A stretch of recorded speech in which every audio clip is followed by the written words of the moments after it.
پیارے پیارے بچوں اور جناب پرنسپل صاحب علامہ جابر سلطان صاحب اور قاری رضوان شہزاد صاحب تشریف فرما ہیں، علمی شخصیات ہیں، ان کی موجودگی میں گفتگو کرنا خلاف ادب سمجھتا ہوں، لیکن ان دونوں حضرات کا حکم ہے تو میں ایک دو باتیں آپ سے اپنے تجربے کی شیئر کر کے ایک پیغام آپ کو دے کے اس کے بعد انشاءاللہ بات ختم کر دیتے ہیں۔ حضرت ابو ہریرہ رضی اللہ تعالیٰ عنہ نے جب لوگوں کو دیکھا کہ بازار میں مصروف ہیں دنیاوی کاموں میں، تو آپ نے فرمایا کہ مسجد نبوی میں حضور کی میراث تقسیم ہو رہی ہے اور آپ دنیاوی کاموں میں لگے ہوئے ہیں۔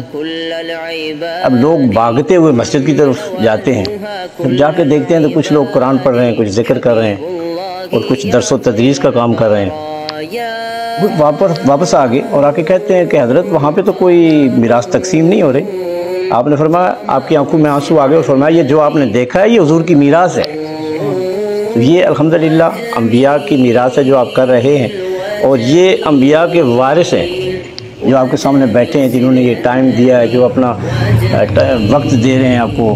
اور میں سمجھتا ہوں کہ اس میں بہت سارے مسائل ہوتے ہیں، بہت ساری مشکلات ہوتی ہیں، اور ان سب مشکلات کو فیس کرنے کے باوجود کہ آج کے حالات بھی ایسے ہیں، تعاون کرنے والے بہت کم ہوتے ہیں، معاملین بہت کم ہوتے ہیں، اس کے باوجود یہ ہمت باندھتے ہیں اور آپ لوگوں کو پڑھاتے ہیں کہ کسی طریقے سے کوئی بچہ بن جائے۔ اور یہ کوئی چھوٹا سا کام نہیں ہے، یہ بہت بڑا کام ہے۔ آپ کے والدین خراج تحسین کے مستحق ہیں جنہوں نے آپ کے لیے اس راستے کا انتخاب کیا، آپ کے اساتذہ جنہوں نے اتنی اچھی آپ کی تربیت کی ہے۔ میں آپ کا جو دیکھ رہا ہوں، ڈسپلن دیکھ رہا ہوں، جو ہر لحاظ سے اٹھنا بیٹھنا یہ سارا کچھ، تو اس کے لیے میں خراج تحسین پیش کرتا ہوں آپ کے اساتذہ کو۔ دوستو، ایک چھوٹا سا بچہ یتیم ہے اور وہ چونکہ اس کے گھر کا کفیل کوئی نہیں، والدہ جو ہے وہ بیوہ ہے اور بہنیں اس کی، والدہ اس کو ایک لانڈری والے کے پاس چھوڑتی ہے کہ یہاں کام سیکھے گا اور 3 درم جو ہے وہ تنخواہ بھی لے گا، تاکہ اس کا نظام وہاں سے چلتا رہے، ہمارا بھی، اور کام بھی سیکھ لے۔ اب راستے میں جہاں سے گزرتا ہے ایک مدرسہ آتا تھا، اور وہ مدرسہ تھا امام ابو حنیفہ کا۔ اب اس مدرسے کی طرف وہ جب دیکھتا تو حسرت بڑی نگاہوں سے دیکھتا۔ ایک دن امام ابو حنیفہ کی اس بچے پر نظر پڑ گئی۔ جب اس پہ نظر پڑی تو پھر نظر میں آ گیا۔ جب نظر میں آ گیا تو آپ نے اسے روک لیا، فرمایا بیٹا آپ کو پڑھنے کا شوق نہیں؟ کہنے لگا حضرت بہت شوق ہے لیکن وسائل نہیں ہیں، مسائل ہی مسائل ہیں۔ آپ نے فرمایا تم پڑھا کرو، تمہارے اخراجات سارے میں پورے کروں گا۔ آپ نے بچے کو داخلہ دے دیا، بچہ وہاں پڑھنا شروع ہو گیا۔ جب والدہ کو مہینے کے بعد جب اس نے کہا کہ والدہ نے کہا کہ تنخواہ لے آؤ، کام کے لیے چھوڑا تھا، بچے نے کہا جی میں تو پڑھ رہا ہوں، مدرسے جا رہا ہوں۔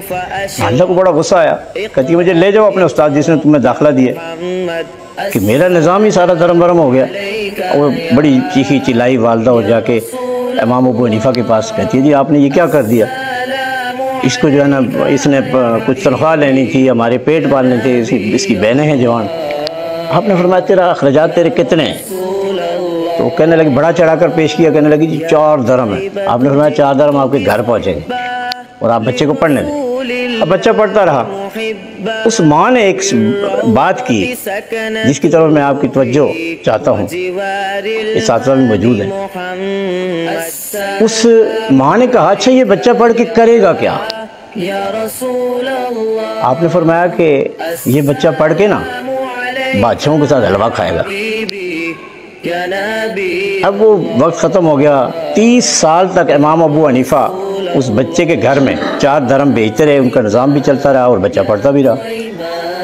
اب اس کے بعد بچہ بہت بڑا فقیہ بنا، بہت بڑا عالم بنا، ایک مشرق مغرب شمال جنوب میں اس کا چرچا ہوا، بڑا نام بنا اس کا، یہاں تک کہ خلیفہ ہارون الرشید نے آپ کو قاضی کا عہدہ دے دیا اور چیف جسٹس۔ یہ جو آپ کو آج کل چیف جسٹس ہے نا، یہ چیف جسٹس ایسے نہیں ہوتے تھے، اس دور میں چیف جسٹس پاورفل ہوا کرتے تھے۔ آپ کو چیف جسٹس کا عہدہ دے دیا اور قاضی بھی ہو گئے۔ اب والدہ کو شوق ہوا کہ میں جا کے بچے کو ملتی ہوں، جب سنا کہ میرے بچے کا اتنا نام ہے۔